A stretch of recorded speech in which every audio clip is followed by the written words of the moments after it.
Merhaba. Bazı filmler sadece hayatımızı derinden etkilemez. Aynı zamanda tasarım dünyasını ve teknoloji dünyasını hem derinden etkiler, hem onlardan beslenir, hem de onlara büyük bir konsept havuzu sunar. Bugün bir yeni seri başlatmak istedim. Bu seride beni etkileyen ve tasarım tarafının çok güçlü olduğunu düşündüğüm filmlere yer vermek istiyorum. Hani elimden geldiğince bu filmlerin tasarımları hakkında biraz konuşmak istiyorum. Ve bunun için de ilk seçtiğim film Oblivion. Bu filmi seçmemdeki en önemli sebeplerden bir tanesi tasarım yönünün, mimari yönünün çok güçlü olduğunu düşünmem ve bu yapıları prototip amaçlı olarak üretmiş olduklarını bilmem ve aynı zamanda filmin yönetmeninin bir mimar olması beni en çok etkileyen sebeplerden bir tanesi. Evet, Oblivion filminin yönetmeni Joseph Kosinski hem mekanik mühendislik ve endüstriyel tasarım mezunu hem de mimarlık alanında yüksek lisans yapmış birisi ve bence bu bütün filmi etkilemiş. Elbette bilim kurgu seven herkes bu filmi mutlaka izlemiştir. 2013 yılında yayınlandı bu film. Üzerinden neredeyse 12 yıl geçmiş olmasına rağmen hani günümüzde çekilen birçok tamamının CGI'de öğretilmiş filmlere kıyasladığımız zaman bence hala izlenebilir ve izlediğinizde keyif alabileceğiniz filmlerden bir tanesi. Ancak filmi izlemediyseniz belirtmem gerekiyor ki farkında olmadan da olsa spoilerlar verebilirim. O yüzden filmi izlemediyseniz lütfen önce filmi izlemenizi öneririm. Geleceği ele alan birçok bilim kurgu filmi ya aşırı fütüristik ve karmaşık tasarımlar görürüz ya da çamurlu, karanlık,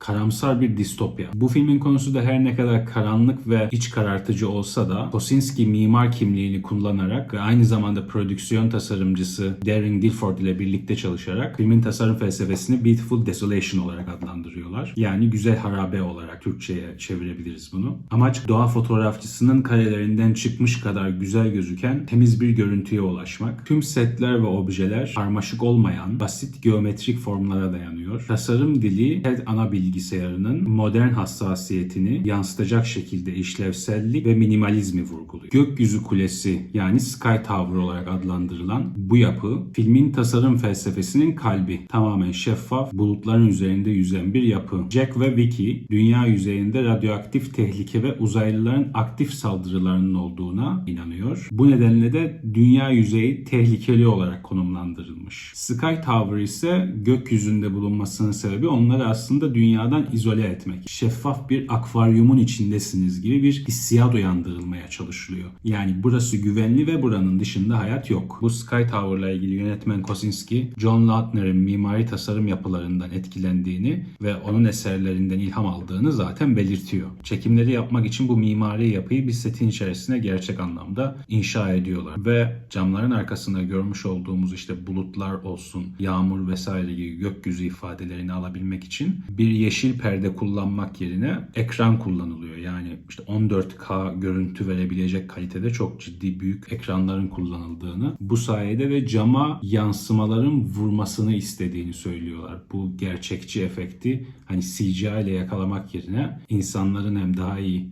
rol aksiyonu verebilmesi hem de gökyüzünün görüntüsünün cama yansımasını görmek istemişler. Bu da bence güzel bir detay. Çünkü bu detay sayesinde işte o nefes alan mekan yani mimari doku daha iyi vurgulanıyor ve Sky Tower gerçekten de yüksekte konumlanan bir yer ve bu derinlik hissini daha iyi yansıtmış olduğunu düşünüyorum ben. Baş karakterimiz Jack Harper aslında bir tamirci yani mekanik ve devriye atmak gibi görevlerin yanı sıra asıl görevi dronları ayakta tutmak. Drone'un silah yapısı, tek göz formu ve geriye kalan sadeliği, karmaşık hatlara ihtiyaç duymaması onu daha estetik kılıyor bence.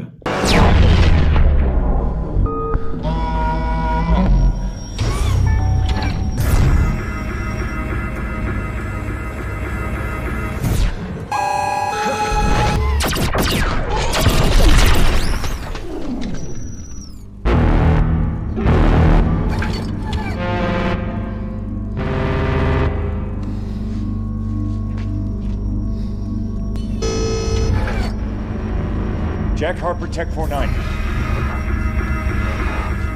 Hey!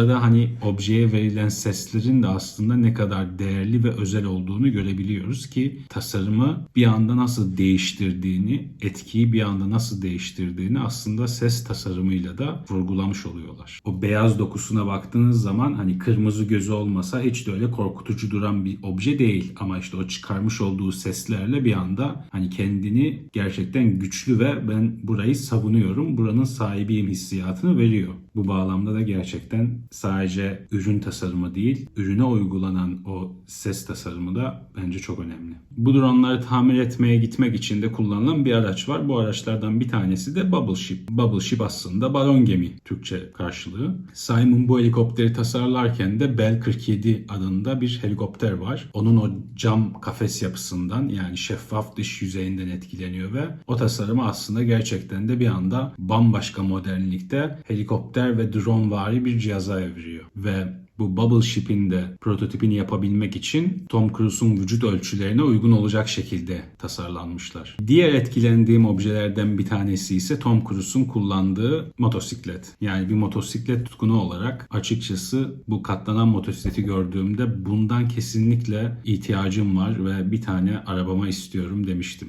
Motosiklet aslında minimalizmin işlevsellikle birleştiği en güzel örneklerden bir tanesi. Hani abartılı yüzeyleri olmayan, ihtiyaç dahilinde kullanabileceğimiz bir motosiklet olduğu için hani katlanabiliyor olması ve abartılı süsten uzak olması gerçekten çok dikkat çekici. Elbette filmde ilerledikçe birçok obje ve detay görmeye başlıyoruz. Film başlı başına endüstriyel tasarım olarak adeta bir cennet. El kumandalarından silahlara, ana gemiden yardımcı unsurlara, monitörlerden sandalyeye, masaya, merdiven kolonuna kadar tam bir tasarım arşivi diyebilirim. Ve hepsi kesinlikle tasarım dili olarak birbiriyle çok uyumlu. Film setlerinde normalde devamlılık diye bir şey vardır. Burada da tasarım dilinde gerçekten güzel bir devamlılık yakalamışlar. Fakat film ilerledikçe Jack'in saklandığı başka bir kaçış noktasını keşfediyoruz. Ve burası aslında minimalizmden uzaklaşarak daha analog ve daha old school bir mekana dönüşmeye başlıyor. Gramofonlar, eski plaklar, klasik kitaplar. Burada aslında objelerle kurulan o duyguya yoğunlaşmışlar. Sıcak soğuk ilişkisi olarak beyaz ve siyah algım burada aslında biraz daha turuncuya doğru gitmeye başlıyor. Dostluk, hatıralar, bağ kurma duyguları daha sıcak ve samimi bir ortam yakalanmaya çalışmış. Filmin tasarım dili anlatıyı nasıl güçlendiriyor? Burada onu görüyoruz. Bir yanda kusursuz, pürüzsüz geleceğin teknolojisi var. Diğer yanda ise çizikleri, dokusu, eskimişliğiyle gerçek dünyanın kalıntıları var. Ve bu da ikisi arasındaki hani sıcak soğuk ilişkisini bize yansıtmaya çalışıyor. Bence Oblivion sadece Tom Cruise'un karizması veya CGI efektleriyle kurgulanmış ve mükemmel sahnelerden oluşan bir film değil. Yönetmeninin ve aynı zamanda tasarımcısının vizyonunu da ortaya koyan, tasarım anlamında çok güçlü bir film. Joseph Kosinski güzel harabe estetiğiyle bize felaketin bile pürüzsüz ve steril olabileceğini gösterdi. Ama aynı zamanda insan ruhunun her zaman pürüzsüz olmayı reddettiğini de. Eğer bilim kurgu seviyorsanız ve bu filmi hala izlemediyseniz bence mutlaka izlemeniz gerekiyor. Şayet hali hazırda izlediyseniz bir kere daha filmi konusunu izlemek için değil de tamamen objelere, mimariye ve o arka plandaki güzelliklere bakmak için bir kere daha izlenir derim. Emin olun esinlenecek çok fazla şey fark edeceksiniz. Siz film hakkında ne düşünüyorsunuz? Filmdeki tasarımlar hakkında ne düşünüyorsunuz? Yorumlarda buluşalım. Merak ediyorum düşüncelerinizi. Görüşürüz.